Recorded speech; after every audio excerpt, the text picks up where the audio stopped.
माता की जय, वंदे मातरम, वंदे मातरम, वंदे मातरम, वंदे मातरम, इनकलाब जिंदाबाद, इनकलाब जिंदाबाद।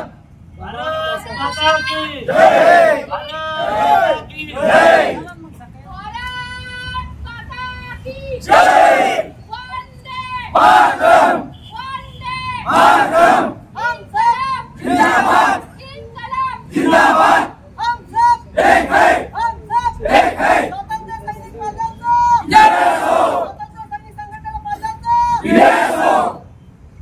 अरे हा आवाज कुणाचा? अरे हा आवाज कुणाचा?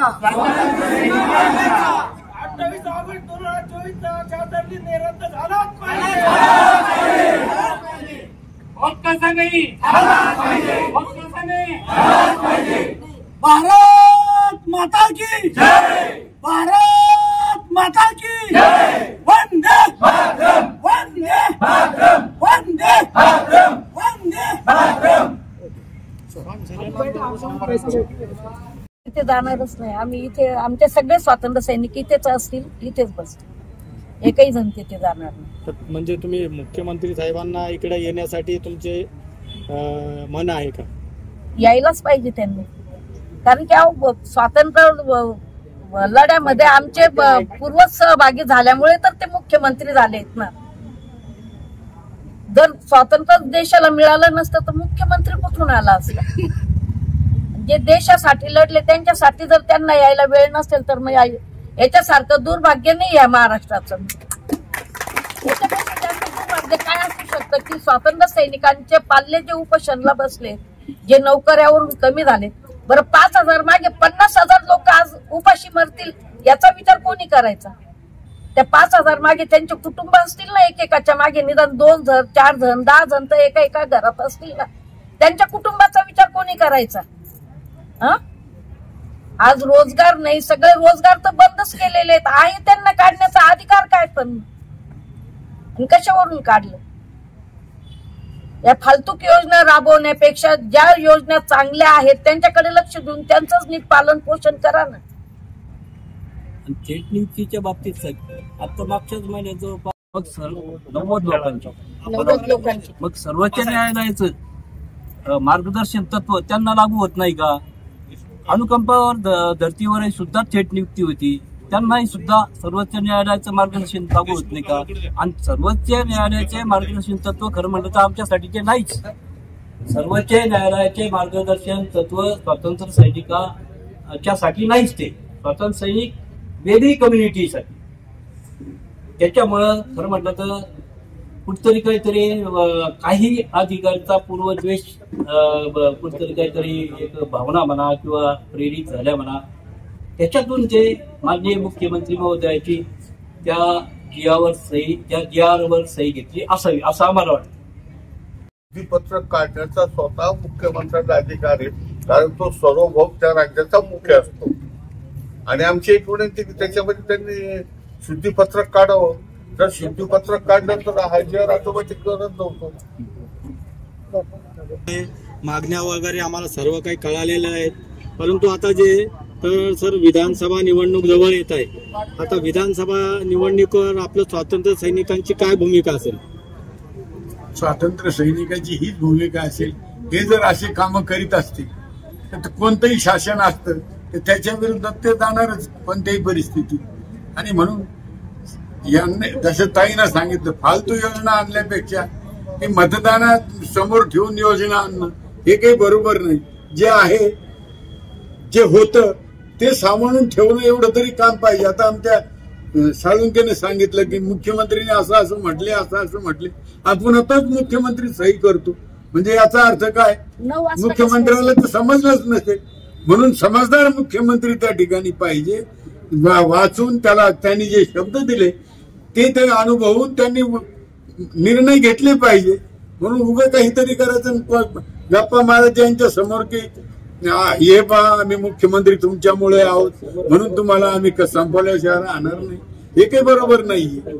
सरकारने जर तुमच्या मागणीवर पुन्हा दुर्लक्ष केलं तर तुम्ही काय भूमिका घेणार आहे विधानसभेच्या बाबतीत? आता सांगितलं क्लिअर कट हे विरोधी जाणारच, कारण की शेवटी नाराजी ही मतदानाच्या पेटीत व्यक्त झाली पाहिजे आणि ते करण्याचं काम नक्की स्वातंत्र्य सैनिक करतील.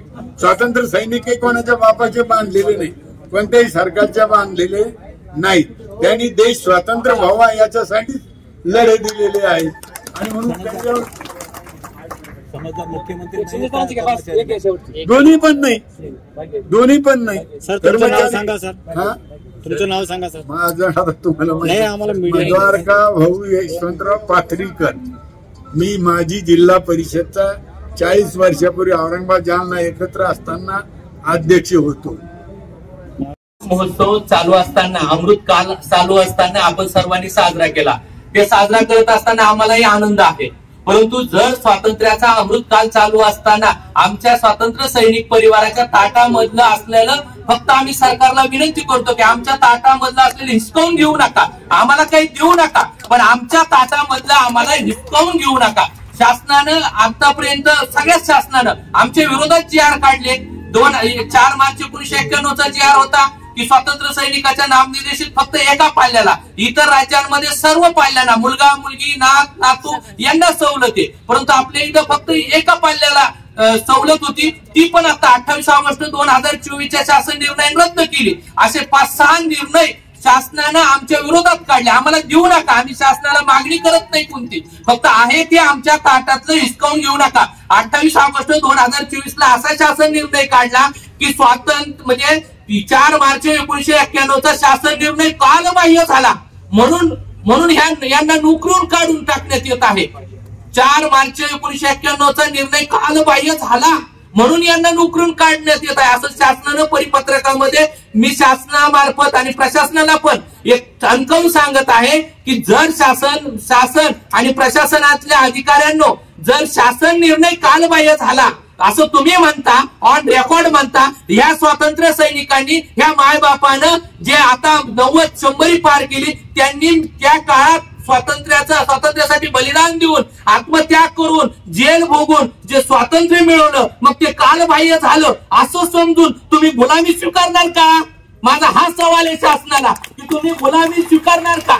जर शासनाला स्वातंत्र्य सैनिकाच्या परिवाराला जर द्यायला काही नाही म्हटल्यावर कमाल आहे की ज्या स्वातंत्र्य सैनिकाने रक्ताचं पाणी करून बलिदान देऊन सुळावरती जाऊन स्वातंत्र्य मिळवलं. अहो इंग्रजाबरोबर लढले परंतु निजामासारख्या सैतानाबरोबर सुद्धा आम्ही लढलोत ना, आमचे मायबाप लढले ना. बरं आम्ही दुसरं काही मागत नाही, आमचं आहे ते ठेवा ना.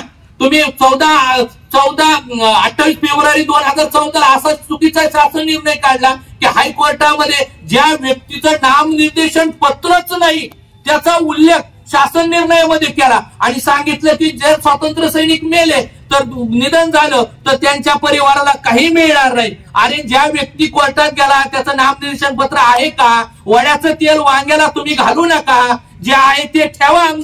आम्हाला शासनाकडून काही अपेक्षा नाही, परंतु या अमृत महोत्सवामध्ये जे आहे ते ठेवा ना. 20-20, 25-25, 30-30 वर्ष नोकरी करणाऱ्या लोकांना तुम्ही जर काढीत असताल, काढणं म्हणजे त्यांच्या अन्नामध्ये माती कालवण्याचा प्रकार ना होईल. त्यांच्या मुलं बाळ लेकरं बाळ आई बाप त्यांच्या मागे कोण सांभाळणार त्यांना?